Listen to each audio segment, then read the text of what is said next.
kita bisa meneruskan kajian kita untuk membaca mengkaji tentang fikih ibadah yang kita ambil dari kitab Fiqhul Muyassar atau kitab fikih Muyassar.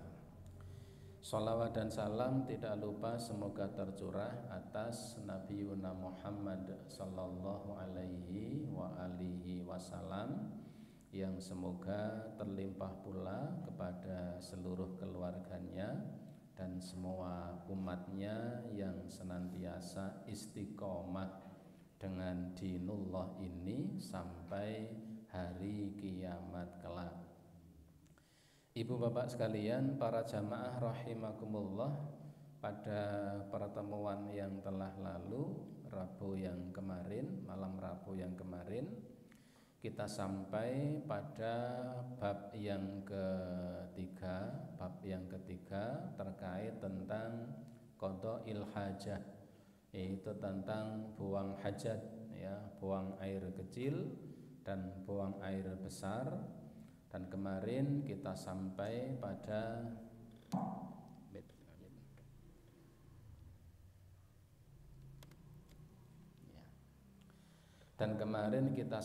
pada masalah yang pertama tentang istinja dan istijmar, ya, ada istinja, ada istijmar.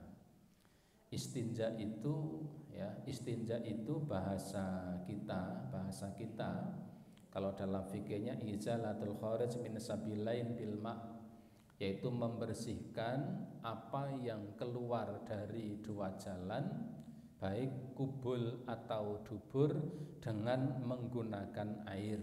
Itu istinja. Kalau istijmar membersihkan sesuatu yang keluar dari kubul ataupun dubur menggunakan selain air. Bahasa Jawanya adalah peper, ya. Yang saya sulit menemukan bahasa selain peper ini di bahasa Indonesianya, ya.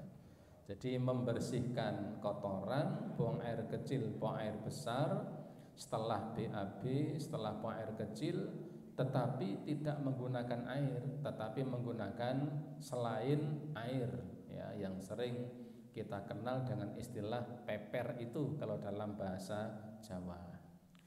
Ada beberapa catatan. Pertama, bahwa penggunaan selain air ketika membersihkan dari buang air ini, ketika seseorang peper, itu bukan solusi ketika tidak ada air, tetapi itu pilihan. Artinya tidak berarti kalimatnya boleh peper kalau tidak ada air. Ini tidak ada klausul demikian dalam fikih. Tetapi seseorang boleh memilih antara menggunakan air atau menggunakan selain air. Karena pada salah satu di antara keduanya, ini kalimatnya begini, wa yujzi'u ahadahuma 'anil akhari. Salah satu di antara keduanya telah mencukupi di antara yang lain. Ketika seseorang sudah menggunakan air, mencukupi dari pepernya.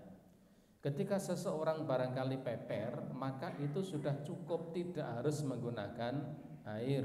Jadi salah satu di antara dua pilihan.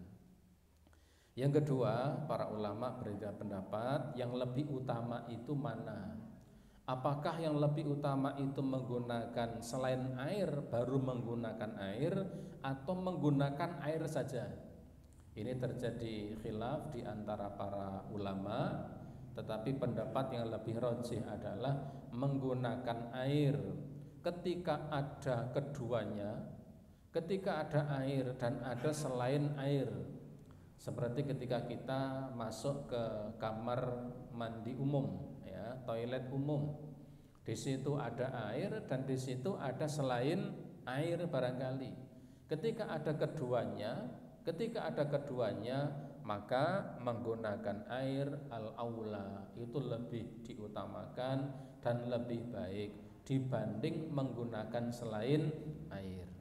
Karena pada zaman Nabi, di antara yang menyebabkan Allah Subhanahu wa taala mencintai penduduk Kuba itu disebabkan karena mereka ini terbiasa menggunakan air ketika membersihkan kotoran dari buang air dan tidak menggunakan selain air. Ini catatan kedua. Yang ketiga, pada istijmar, ketika seseorang membersihkan kotorannya dengan selain air, maka yang dianjurkan oleh Nabi adalah dengan memakai benda apapun yang suci, yang bersih, yang suci dan bisa mungkin dan bisa membersihkan. Sesuatu yang suci, yang mubah dan bersifat bisa menyucikan, membersihkan. Kal hijarah, sebagaimana batu ataupun kertas atau benda-benda yang lain. Sesuatu yang suci, yang mubah, yang tidak mengandung satu kehormatan dan bisa membersihkan atau menyucikan, sebagaimana batu.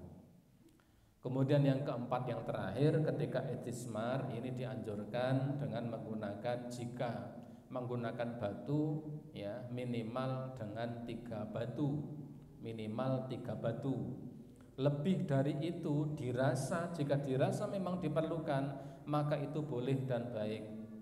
Dan sebagian ulama membolehkan, boleh dengan hanya menggunakan 1 batu jika batu itu memiliki sisi-sisi yang lebar.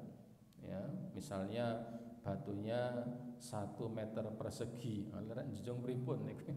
misalnya sisi-sisinya besar, jadi batu misalnya 2 kepalan tangan, itu kan sisi-sisinya lebar. Ketika sisi-sisinya lebar, itu bisa menggunakan 1 batu. Dengan apa? Dengan menggunakan beberapa sisi dari batu itu dan memungkinkan untuk membersihkannya. Ini para ulama membolehkan dengan menggunakan 1 batu dengan catatan sisi-sisinya lebar. Demikian pula barangkali ketika kita menggunakan kertas, misalnya hanya 1 lembar, tapi kertasnya barangkali lebar misalnya, dan bisa untuk mengusapnya minimal 3 kali, bahkan lebih dari 3 kali. Kertasnya lebar misalnya 50 cm persegi, bisa dilipat dan bisa untuk 3 kali bahkan 5 kali usapan pada bagian yang berbeda. Para ulama membolehkan sebagai satu kias, bukan pada barangnya tetapi pada ketika dia membersihkannya. Jamaah rahimakumullah, ibu bapak sekalian yang dirahmati oleh Allah Subhanahu wa taala. Kita lanjutkan yang berikutnya, al-mas'alatu tsaniyati, masalah yang kedua adalah istiqbalul qiblati wastidbaruha hala qada'il hajati. Yang berikutnya adalah menghadap kiblat. Menghadap kiblat atau membelakangi kiblat hala qada'il hajati, ketika seseorang buang hajat, baik buang air kecil atau buang air besar. Hukum menghadap kiblat atau membelakangi kiblat seperti apa dan bagaimana? Dalam kitab ini dijelaskan, la yajuzu istiqbalul kiblati, tidak diperbolehkan menghadap istiqbalul kiblati, tidak boleh menghadap kiblat, wala istidbaruha, dan tidak boleh juga membelakanginya, khala qada'il hajati, ketika seseorang buang hajat, fi sahra'i, di sebuah tempat yang luas, di suatu tempat yang luas, bila hailin, tanpa ada sesuatu yang membatasinya. Maksudnya buang hajat itu tidak diperbolehkan menghadap kiblat ketika fi sahra, di tempat terbuka. Di tempat terbuka yang tidak ada bila hail, yang tidak ada batas, tidak ada aling-aling, ya. Taruhlah misalnya di antara ibu bapak sekalian karena kebelet mau buang air kecil, kebetulan sedang di tengah lapangan ya misalnya, dan malam hari sehingga tidak ada yang melihat ya, sehingga ya sudah jal melipat seperempat tamat langsung ndodok barangkali. Maka di alam terbuka yang tidak ada hail, tidak ada pembatas, tidak ada aling-aling bahasa Jawanya, maka tidak diperbolehkan di tempat yang seperti itu, di alam terbuka, tidak ada yang menutupi, tidak ada yang menghalangi, maka tidak boleh seseorang itu buang hajat, buang air kecil atau buang air besar dengan menghadap atau membelakangi kiblat. Menghadap kiblat tidak boleh, membelakangi kiblat juga tidak boleh. Li hadithi Abi Ayyub al-Ansari, ini sebagaimana dalam hadis yang disebutkan dari Abu Ayyub al-Ansari ya, beliau mengatakan qala Rasulullah sallallahu alaihi wasallam. Abu Ayyub al-Ansari radhiyallahu anhu, semoga Allah meridhoinya, dia mengatakan qala Rasulullah sallallahu alaihi wasallam, bahwa Rasulullah sallallahu alaihi wasallam pernah bersabda, idza ataitumul ghaita, apabila kamu mendatangi ghaid. Ghaid itu tempat buang hajat ya, tempat untuk buang hajat, tempat yang di situ dia hendak buang hajat. Fala tastaqbilul kiblata, maka jangan sekali-kali kamu buang hajat dengan menghadap ke arah kiblat. Kalau kamu mendatangi tempat untuk buang hajat, maka jangan sekali-kali kamu menghadap ke arah kiblat. Wala tastadbiruha, dan jangan sekali-kali kalian membelakanginya. Jangan menghadap kiblat, jangan membelakangi kiblat. Walakin, akan tetapi, syarriku au gharribu, tetapi menghadaplah ke arah syarriku, menghadaplah ke arah timur, au gharribu, atau menghadaplah ke arah barat. Ibu bapak, hadis ini perlu dicermati. Nabi mengatakan kalau kamu buang air ya, kecil atau besar, jangan menghadap kiblat dan jangan membelakangi kiblat, tapi menghadaplah ke arah timur atau ke arah barat. Nabi bersabda seperti ini karena posisi beliau sedang ada di Madinah. Yang Madinah itu adalah persis tempatnya adalah sebelah utara kalau dilihat dari Makkah, sebelah utaranya Makkah. Maka karena Madinah itu ada di sebelah utara Makkah, maka kiblat orang Madinah itu menghadap ke arah selatan. Jadi di Madinah itu sholatnya madhab ngidul ya, tidak menghadap ke barat. Maka tidak salah. Tapi kalau ini hadis ini ya, kita baca tekstual, ditarik ke konteks Indonesia, misalnya pengajian ibu bapak, jangan sampai Anda sekalian buang air kecil menghadap atau membelakangi kiblat, tapi menghadaplah ke arah barat atau ke arah timur. Sekian, assalamualaikum warahmatullahi wabarakatuh. Bingung ini yang dengar. Jare kon ora kono menghadap kiblat, ora kono membelakangi, kok malah kon marep ngitan atau marep ngulon. Ki piye iki kan begitu. Ini Nabi mengatakan seperti ini karena di Madinah. Sehingga ketika menghadap ke arah barat itu kiblat ada di samping, di sisi kiri. Ketika menghadap ke arah timur, maka arah kiblat ada di sisi kanan. Maka Nabi mengatakan menghadaplah ke barat atau ke timur, karena barat dan timur itu di Madinah bukan menghadap dan membelakangi kiblat.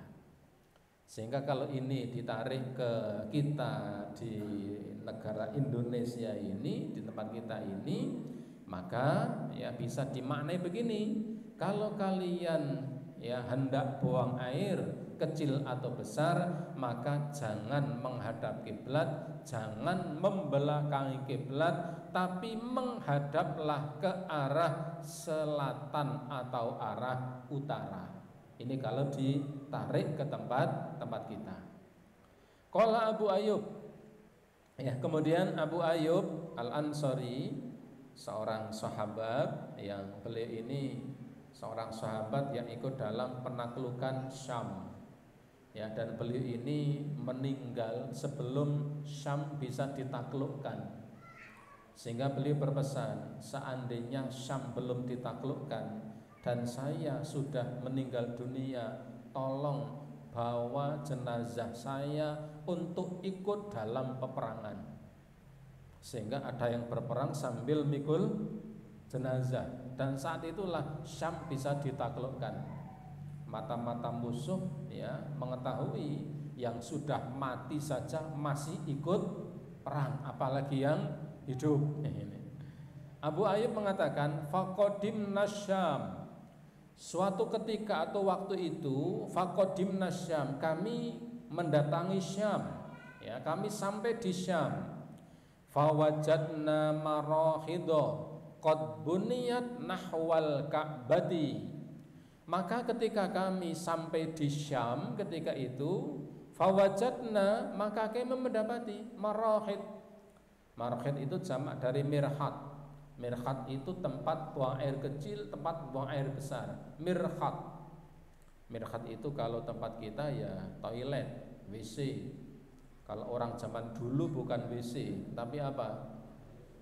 Kakus. Ya, ada kakus, ada jumbleng, ya begitu. Kalau di tempatnya itu sawah, ada namanya plung lap. Ya, mak cemplung terus mak lap, keli itu. Ya, marokit itu jamak dari mirhat, tempat khusus untuk buang hajat, ya seperti WC, toilet dan sebagainya.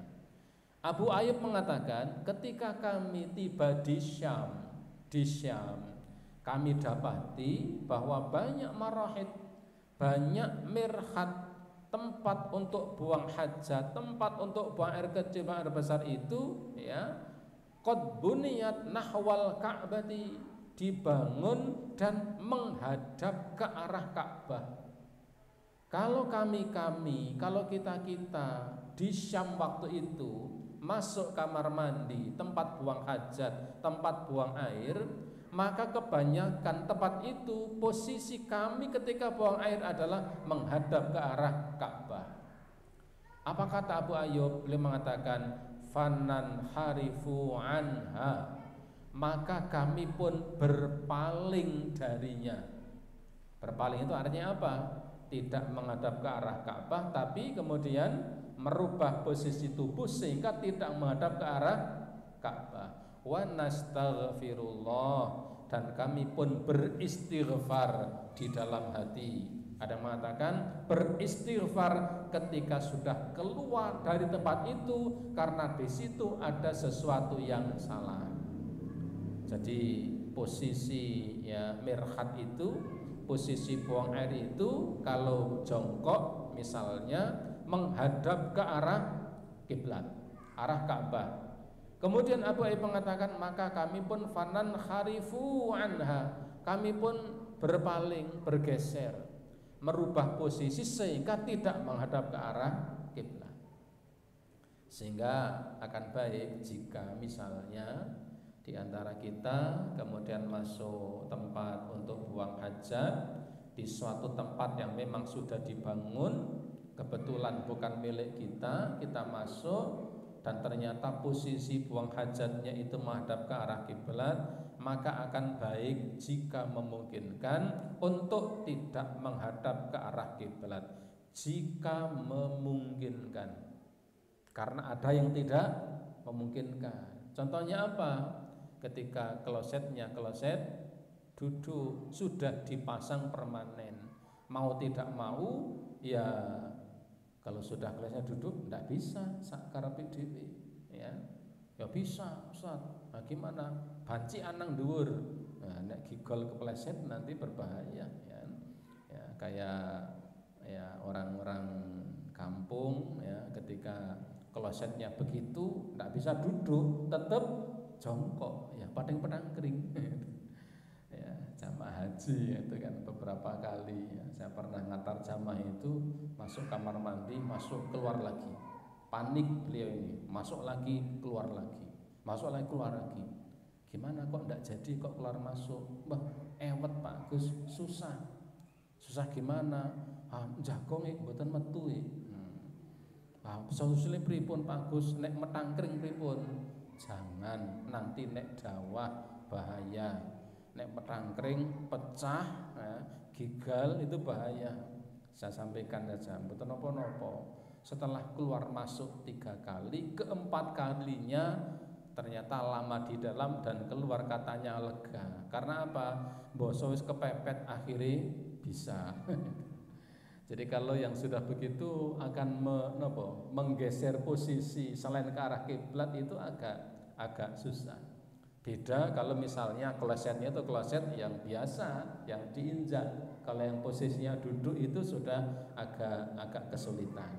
Maka kata Abu Ayyub, beliau mengatakan begitu. Kami pun kemudian bergeser darinya dan kami pun beristighfar kepada Allah ketika keluarnya.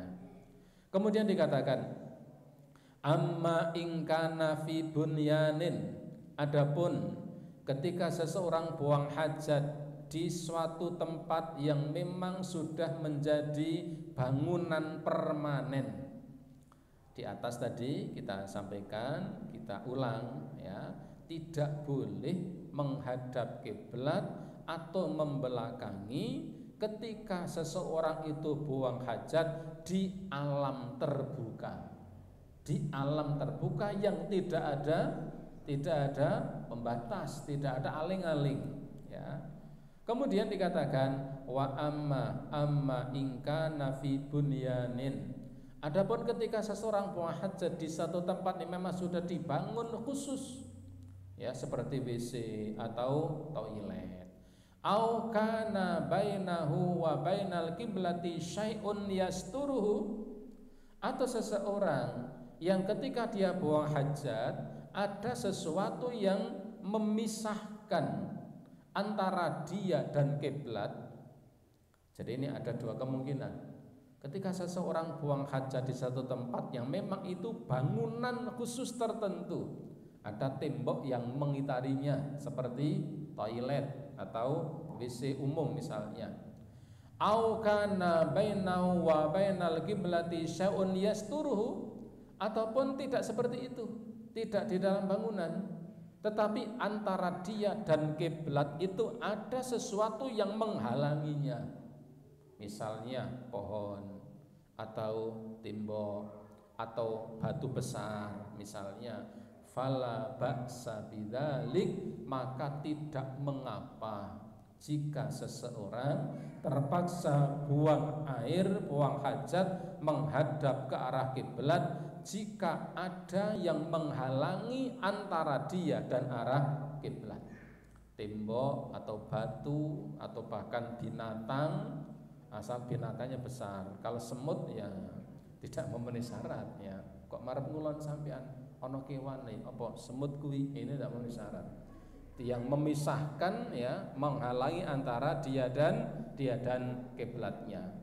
Li hadisin Ibnu Umar radhiyallahu anhuma. Ini berdasarkan hadis dari Abdullah Ibnu Umar.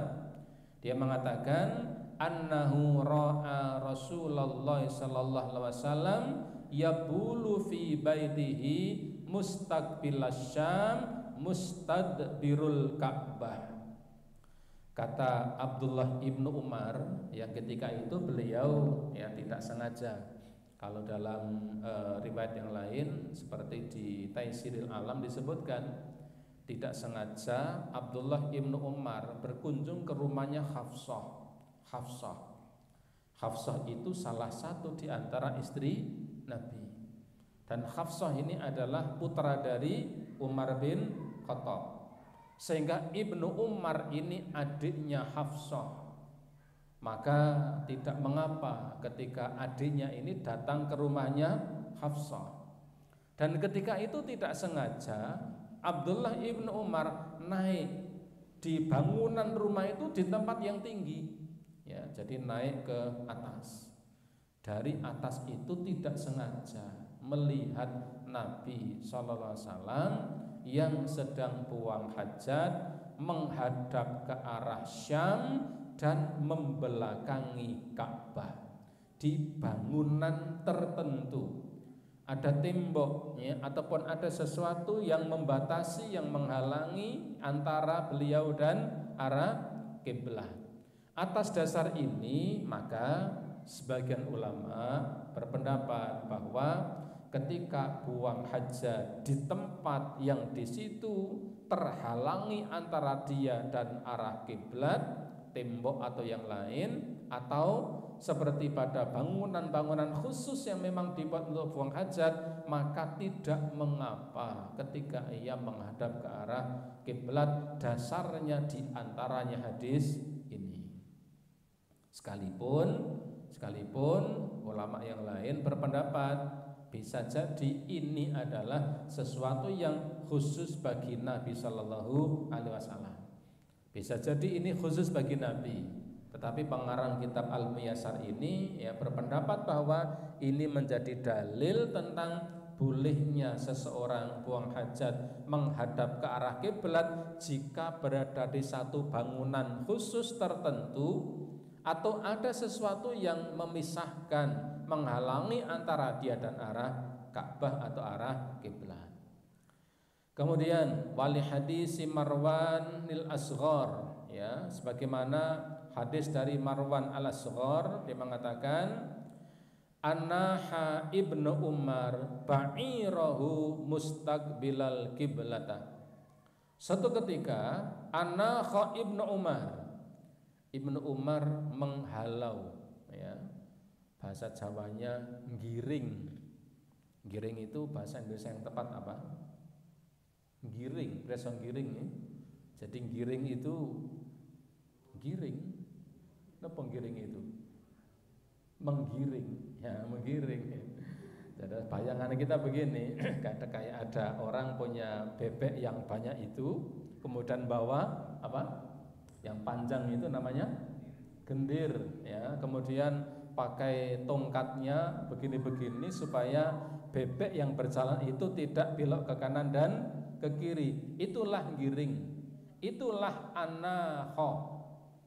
Suatu ketika Ibnu Umar menggiring, ya, giring bairnya, menggiring ternaknya, untanya, mustaqbilal kiblat, menghadap ke arah kiblat atau diteletakkan di arah kiblat. Unta beliau, ya, digiring dan diposisikan di posisi kiblat antara dia dan Ka'bah. Summa jalasa yabulu ilaihi. Lalu ketika itu beliau Ibnu Umar, lalu beliau pun duduk, yabulu, dan beliau pun kencing, ilaihi, dengan menghadap ke arah binatang atau untanya itu, yang berarti beliau menghadap ke arah kiblat. Karena posisi unta waktu itu ada di arah kiblat dari posisi Ibnu Umar. Jadi kalau misalnya seperti kita di tempat ini, Ibnu Umar ada di situ, untanya ada di sini, lalu ketika yabul, ketika kencing, menghadap ke arah unta, yang berarti menghadap ke arah kiblat. Fakultu, maka aku Marwan pun berkata, ya Aba Abdurrahman, wahai Abu Abdurrahman. Ya, Abu Abdurrahman ini kunyah, panggilan untuk Ibnu Umar ini, dan itu bagian dari khasanah Islam. Ya, khasanah Islam itu memanggil seseorang dengan kunyah. Kunyah itu gelar atau lakop. Bisa jadi dinisbatkan pada anaknya, bisa jadi dinisbatkan pada orang tuanya, bisa jadi dinisbatkan pada tempat tinggalnya, sehingga nama sendirinya hampir tidak dikenal. Contoh Abu Hurairah. Abu Hurairah itu nama laqab, nama aslinya bahkan barangkali kita tidak mengenal. Nama aslinya siapa? Abu Abdurrahman bin Sakhr, itu nama aslinya. Tapi dikenalnya siapa? Abu Hurairah. Ada lagi sahabat Abu Sa'id Al-Khudri. Abu Sa'id karena dia punya anak namanya Sa'id. Al-Khudri dari kampung Khudra, dinisbatkan pada anaknya dan dinisbatkan pada tempatnya. Saya dari Purwodadi, ya, Purwodadi. Anak saya yang barep namanya Mu'ad misalnya, bisa saya nisbatkan pada anak saya Abu Mu'ad Al-Sikepani misalnya kan. Itu nisbah dan itu khasanah Islam. Dan itu bukan nama-nama, mohon maaf, bukan nama-nama yang identik dengan fundamentalis, bukan. Itu khasanah Islam. Khasanah Islam. Ya, punya anak namanya Abu. Kemudian dinisbatkan pada anaknya siapa? Abu misalnya. Ini apa? Khasanah Islam, ya. Jadi dulu biasa nama-nama itu, bahkan nama dirinya tidak ma'ruf, tidak dikenal, tapi yang terkenal nama laqabnya. Maka ketika itu Marwan kepada Ibnu Umar mengatakan, "Ya Aba Abdurrahman, wahai Abu Abdurrahman, alaisa qad nuhiya an hadza?"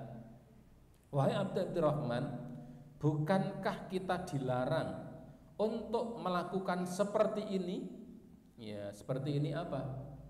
Yabul atau baul kencing menghadap ke arah kiblat. Ibnu Umar kencing menghadap ke arah kiblat. Hanya di arah kiblatnya itu memang ada unta yang memang diposisikan di situ. Maka Marwan bertanya kepada Abdurrahman ini, "Wah, Abdurrahman, bukankah kita dilarang melakukan seperti ini? Buang air menghadap ke arah kiblat." Qala, maka kemudian beliau pun mengatakan, "Bala, iya betul. Innama nuhiya an hadza fil fadha." Sesungguhnya yang dilarang seperti ini hanya fil fadha, ketika kita buang air kecil atau buang air besar, buang hajat fil fadha, di alam bebas, di alam terbuka. Amma idza kana bainaka wa bainal kiblati syai'un yasturuka fala ba'sa. Adapun idza kana bainaka wa bainal kiblati, adapun jika ada antara kamu dan kiblat itu syai'un, ada sesuatu.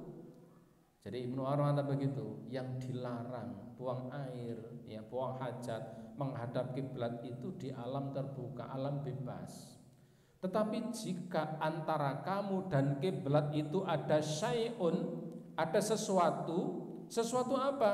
Yasturuka, yang bisa menghalangimu dari kiblat, memisahkanmu dari kiblat, menutupimu dari kiblat, fala ba'sa, maka itu tidak mengapa. Jadi kalau di alam bebas misalnya, alam terbuka, menghadap ke kiblat tetapi di belakang batu atau di belakang pohon atau tembok barangkali kalau dalam bangunan, maka ini tidak mengapa. Namun dikatakan wal afdol tarku dzalik hatta fil bunyan wallahu a'lam. Tetapi bagaimanapun al afdol, yang paling utama adalah tarku dzalik, meninggalkan yang seperti itu, hatta fil bunyan, sekalipun ada di tempat yang tertutup, di bangunan permanen. Artinya sekalipun barangkali boleh buang air kecil, buang air besar, buang hajat di kamar bukan kamar mandi, di toilet, di WC, di toilet yang barangkali ya posisi tempat untuk buang hajat itu menghadap ke arah kiblat, sekalipun itu diperbolehkan karena ada yang menghalangi antara dia dan kiblat, yaitu tembok yang mengelilinginya, wal afdol, tetapi bagaimanapun yang lebih utama adalah tarku dzalik, meninggalkan yang seperti itu. Tidak menghadap ke arah kiblat sekalipun ada di dalam bangunan. Yang lebih utama seperti itu ditinggalkan. Hatta fil bunyan, sekalipun buang hajatnya ada di dalam bangunan yang permanen. Wallahu a'lam, dan Allah sajalah yang maha tahu.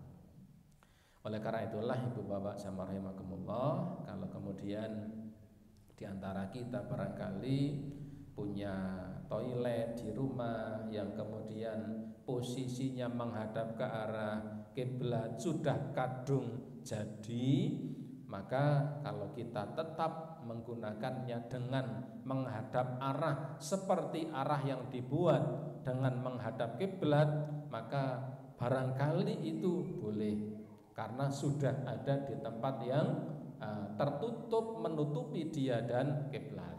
Tetapi satu, jika memungkinkan untuk menggeser posisi sehingga tidak menghadap ke arah kiblat atau membelakangi, jika memungkinkan untuk merubah posisi, maka itu lebih baik, yang pertama.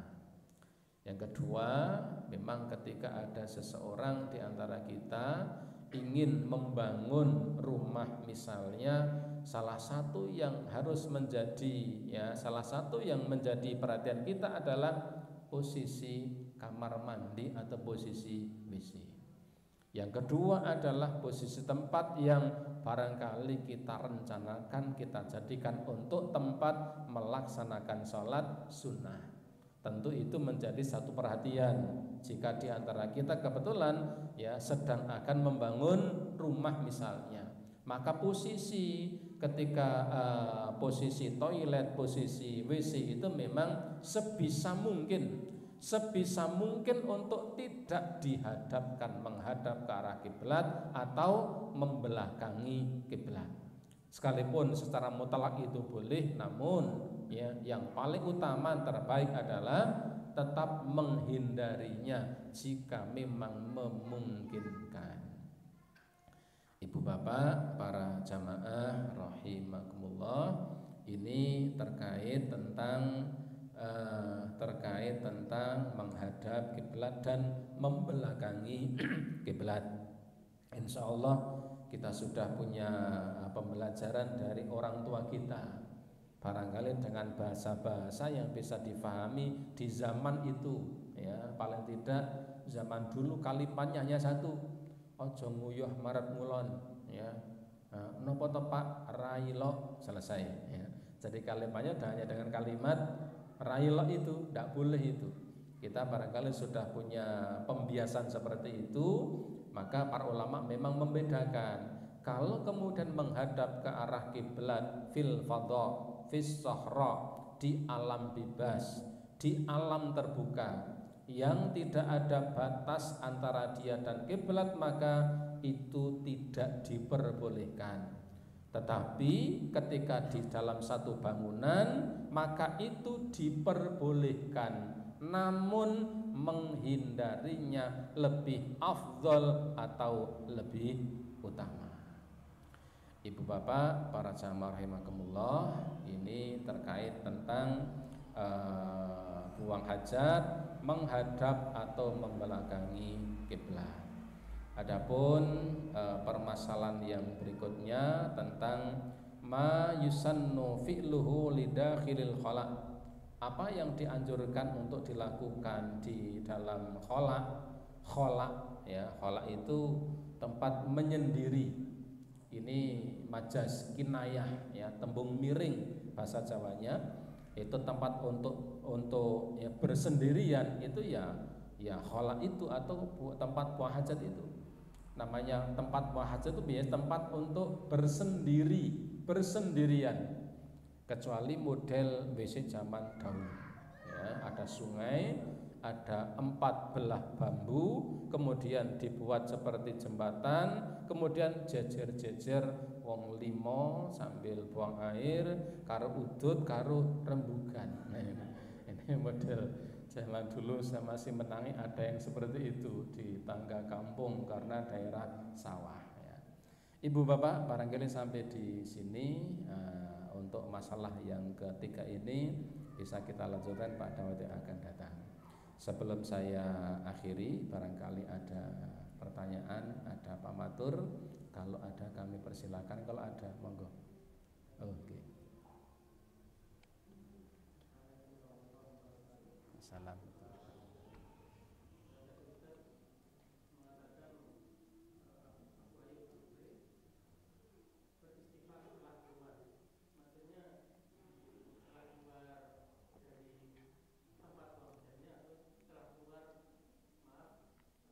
Hajatnya.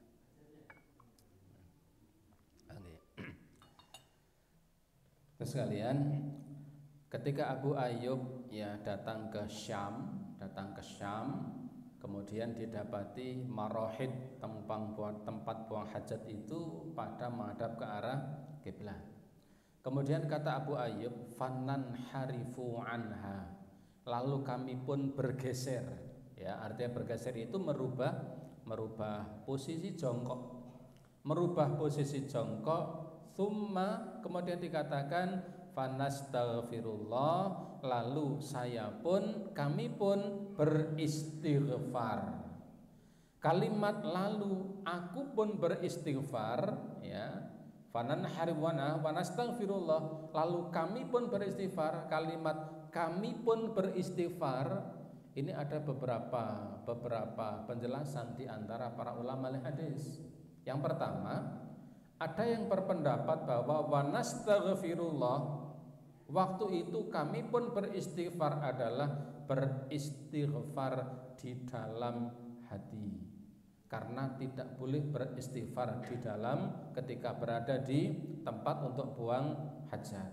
Sebagian dari kalangan para ulama ada yang memahami demikian, istighfarnya di dalam hati. Kenapa? Karena dia berbuat salah, melihat sesuatu yang salah, posisi buang air kecil, posisi buang hajat menghadap ke arah kiblat.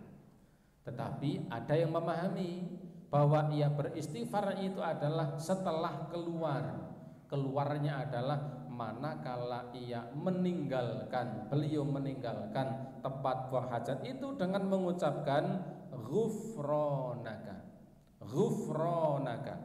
Kalimat ghufronaka yang maknanya adalah ampunanmu ya Allah kami harapkan, itu juga bagian dari permohonan istighfar kepada Allah Subhanahu wa taala. Jadi ada yang memahami bahwa beristighfar itu adalah setelah beliau keluar dari tempat buang hajat, tetapi ada yang memahami bahwa istighfar itu dibaca di dalam hati, karena tidak boleh membaca istighfar, melafalkan istighfar ketika berada di dalam tempat buang hajat. Sepakat para ulama mengatakan tidak boleh seseorang itu melafalkan dan membawa lafal-lafal yang bertuliskan asma Allah Subhanahu wa ta'ala ke tempat ia melakukan buang hajat. Lafal-lafal yang tertulis asma Allah Subhanahu wa ta'ala, membawa mushaf Al-Quran misalnya tidak boleh, membawa tulisan atau buku catatan, ya, catatan pengajian misalnya, di situ ada lafal-lafal Allah Subhanahu wa ta'ala, tidak diperbolehkan. Bagaimana kalau membawa HP yang di situ ada aplikasinya Al-Qur'anul Karim, ya. Artinya begini, kalau ada HP ada aplikasinya, maka dilihat dulu.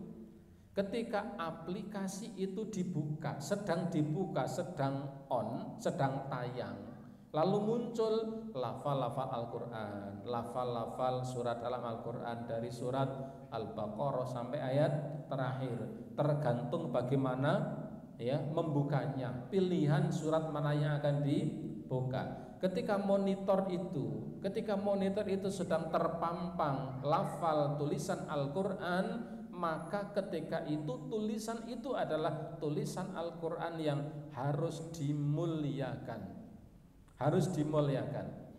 Kaidah para ulama itu, Al-Quran itu tertulis fi aisyai'in, di apapun, masturun, tertulis pada apapun, tertulis di kaca, tertulis pada benda-benda seperti kayu ataupun batu, selama ada tulisan dan terbaca, maka itu bagian dari mushaf Al-Quran.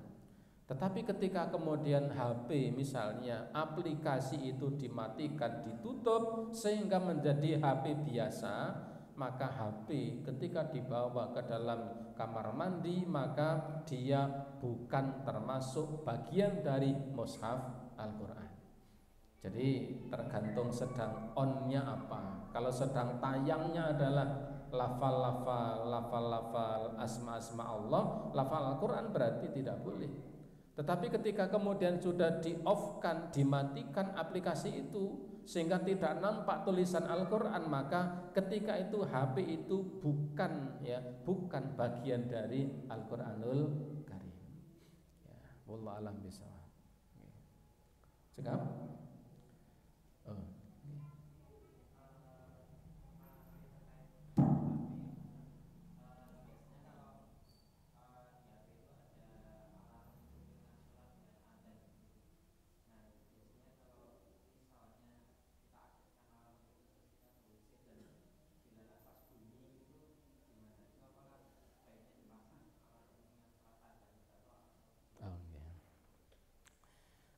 Yang pertama, ikhwan sekalian, tentang memasang alarm lafal-lafal Al-Quran, lafal-lafal azan, itu para ulama berselisih pendapat. Bolehkah memasang itu? Bolehkah membuat alarm ataupun nada dering misalnya, calling misalnya, dengan lafal-lafal itu, apakah boleh? Para ulama mu'assirin, ulama kontemporer ini ada dua pendapat. Pendapat yang pertama mengatakan boleh-boleh saja, sah-sah saja memasangnya, karena itu bagian dari mengingatkan kita kepada perkara yang baik. Tetapi ada yang mengatakan tidak boleh. Kenapa? Karena dalam kondisi seperti itu seperti menyia-nyiakan lafal-lafal Allah Subhanahu wa taala. Wallahu alam, yang rajih mana hanya ada catatan. Ketika kita kemudian ketika kita punya alarm yang seperti itu, sedang tersuarakan lafal-lafal yang baik, lafal azan, lafal kalimat thayyibah, maka bagian dari etika adalah tidak memotong di tengah suara itu sedang bersuara, kecuali berhenti pada wakof yang benar. Tidak sedang Allah Akbar, Allahu pet mati, tapi sampaikan pada Hu Akbar baru dimatikan. Itu hanya bagian dari etika, bukan suatu keharusan, tapi itu bagian dari etika yang kita pahami. Ketika sampai pada titik kemudian dimatikan, maka itu barangkali tidak menyalahi arti dan makna. Tetapi ketika di tengah-tengah dimatikan, barangkali bisa menyalahi, bisa merusak makna. Itu hanya bagian dari etika. Tapi sudah kadung suaranya di dalam WC, ya sudah dimatikan karena tidak punya kesengajaan. Kecuali kalau sengaja, saya karena sedang perutnya tidak nyaman, tak bikin alarm. Saya jongkoknya kalau sudah lebih dari 5 menit maka alarm itu akan bunyinya azan. Nah, itu yang tidak boleh kalau ada unsur kesengajaan. Makanya bunyi-bunyi itu ada perbedaan pendapat di kalangan para ulama. Allah alam bishawab. Ibu bapak jamaah rahimakumullah, barangkali ini yang bisa kita sampaikan, kita baca pada sore hari ini. Masalah yang berikutnya insya Allah kita bisa lanjutkan pada waktu yang akan datang. Demikian, semoga bermanfaat. Mari kita akhiri dengan kafaratul majlis. Subhanakallahumma wa bihamdika asyhadu an la ilaha illa anta astaghfiruka wa atubu ilaik. Assalamualaikum warahmatullahi wabarakatuh.